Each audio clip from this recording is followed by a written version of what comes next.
ইনকিলাব মঞ্চের মুখপাত্র শরীফ ওসমান হাদিকে গুলি করে হত্যা চেষ্টার ঘটনায় তদন্তে নতুন মোড় নিয়েছে।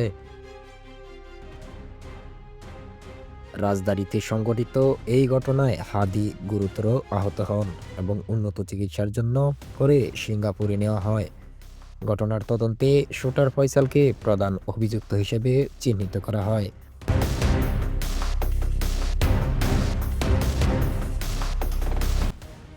তদন্তের ধারাবাহিকতায় আইনশৃঙ্খলা বাহিনী এবার ফয়সালের বাবা মাকে গ্রেপ্তার করেছে।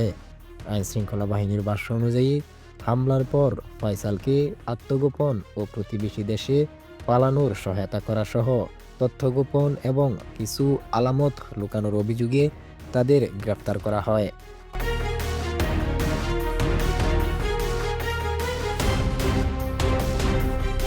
ফয়সালের গতিবিধি, ব্যবহৃত অস্ত্র ও যোগাযোগের বিষয়গুলো খতিয়ে দেখা হচ্ছে।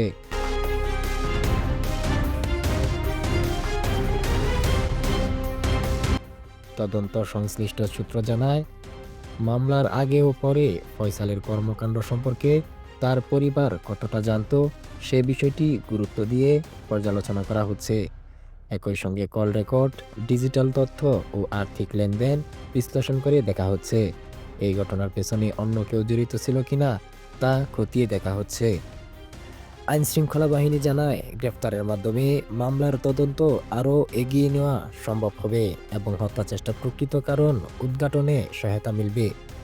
তবে তদন্ত শেষ না হওয়া পর্যন্ত আইন অনুযায়ী সবাই নির্দোষ। এই ঘটনায় দ্রুত ও নিরপেক্ষ তদন্তের মাধ্যমে দোষীদের বিচারের আওতায় আনার দাবি জানানো হয়েছে। সর্বশেষ আপডেটের জন্য আমাদের সাথেই থাকুন।